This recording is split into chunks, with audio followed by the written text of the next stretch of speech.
$WARD nigga. NAYIMED.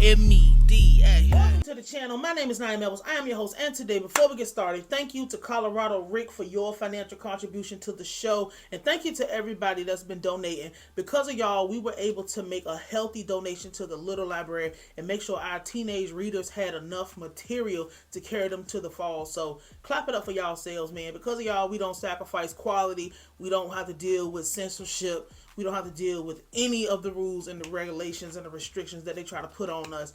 And that is because of what y'all do. This is for y'all. So thank y'all for that. Today I want to address Michael Jordan investing in private prisons.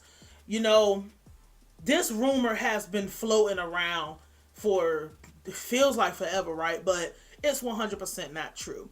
Now, for the people who need facts and figures, 82% of prisons are state prisons, 11% of prisons are federal prisons, and 7% are private prisons. And what I want to walk you through is how Michael Jordan's name even got wrapped up in that. And then I want to give you a little bit more of a practical approach of investing in not just private prisons, but investing in state prisons as well.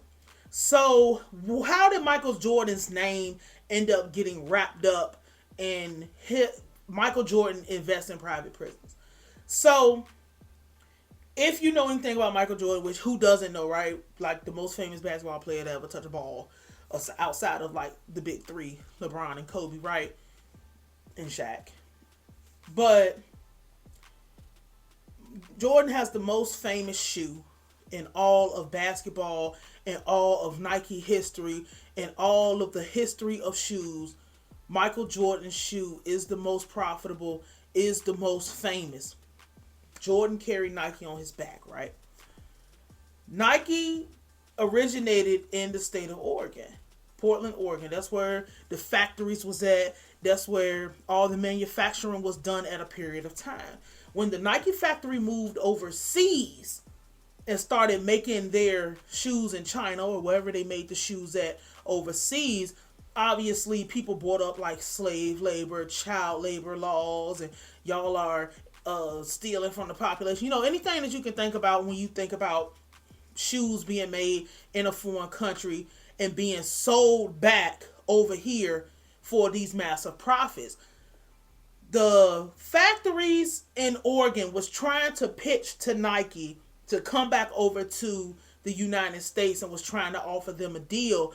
And when they were offering them a deal, they kind of threw Jordan under the bus because he was the most profitable person and still is to this day over there, his name, over there with the Nike Corporation and all of the shoes he made. They started throwing him under the bus and talking about, you make shoes that are using child labor overseas and you making them for, I'm just throwing them out there, you're making them for $5 and you're coming over here and you're selling the shoe for $150, and just all the little trickery, nasty things that people would say when they're trying to undercut a person to try to sell it back over here. But they were saying all of this stuff because people were trying to compete to get those factories back over here into the United States for obvious reasons. And they was trying to make Nike a deal for, you'll still be able to make your profits and stuff, and it won't have all these ethical issues.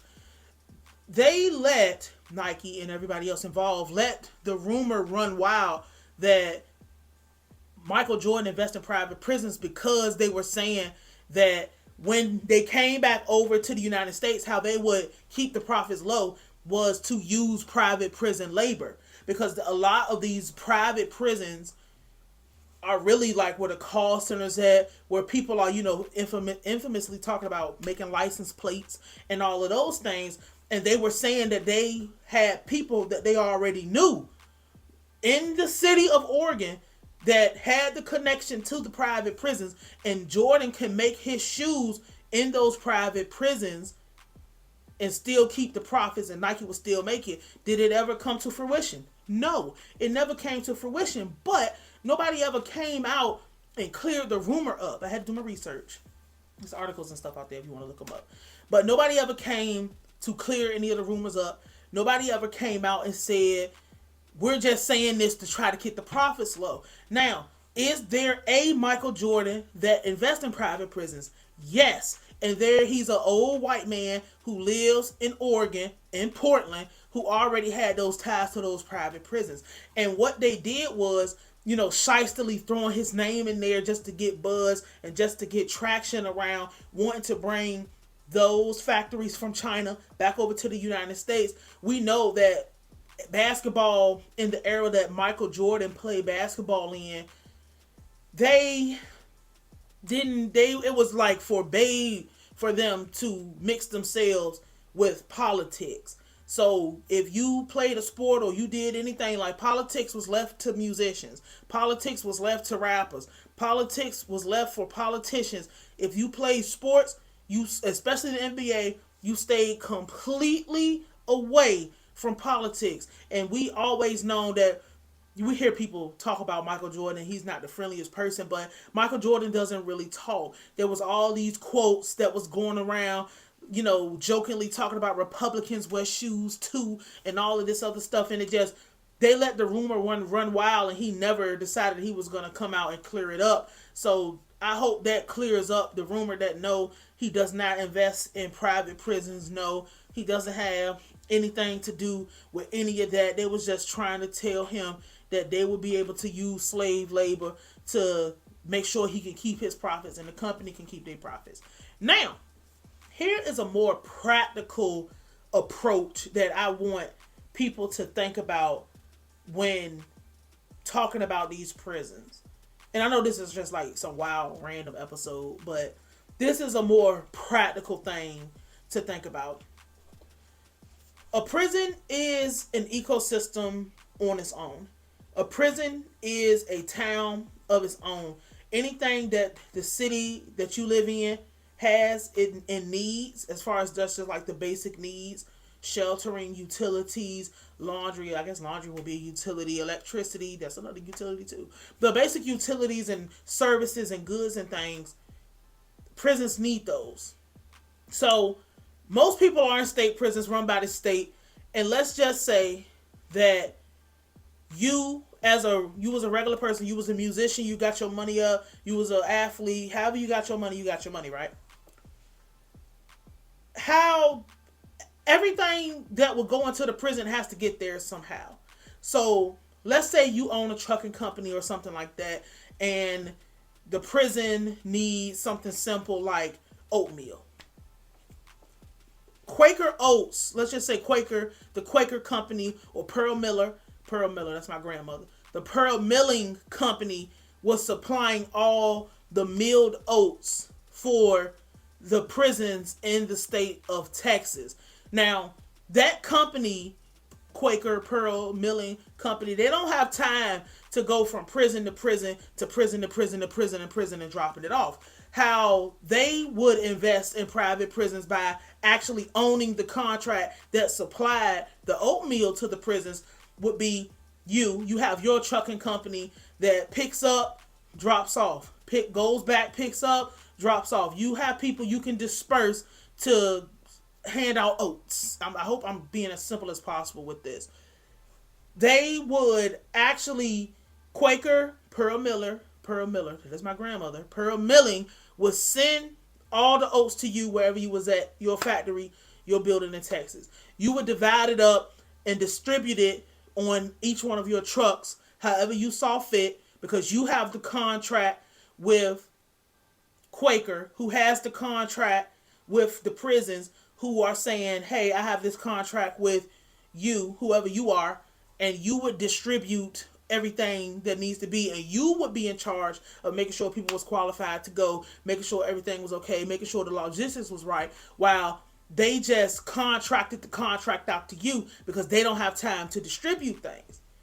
So they send the food to you, you send the food on your trucks to all the other prisons and all of the other people, and that's how the contract will work with something like that. If it's a private prison, and say it's in a small town, a lot of places, and I realized this, but because I live in a major city and I'm from an area where major cities are at, there are smaller electric companies in a lot of these places.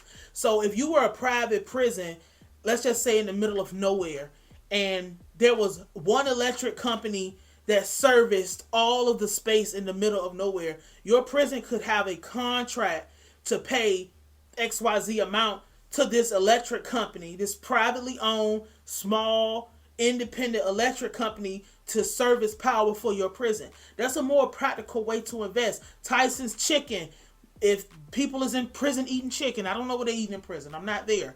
But Tyson's Chicken will do the same thing. I have the contract as Tyson's Chicken with the prison. I can send the food out through smaller people and have smaller contracts with them. I pay them. Well, the state would pay me. I would pay them. They would give the food to there. So it's all digital, all invisible, just regular people.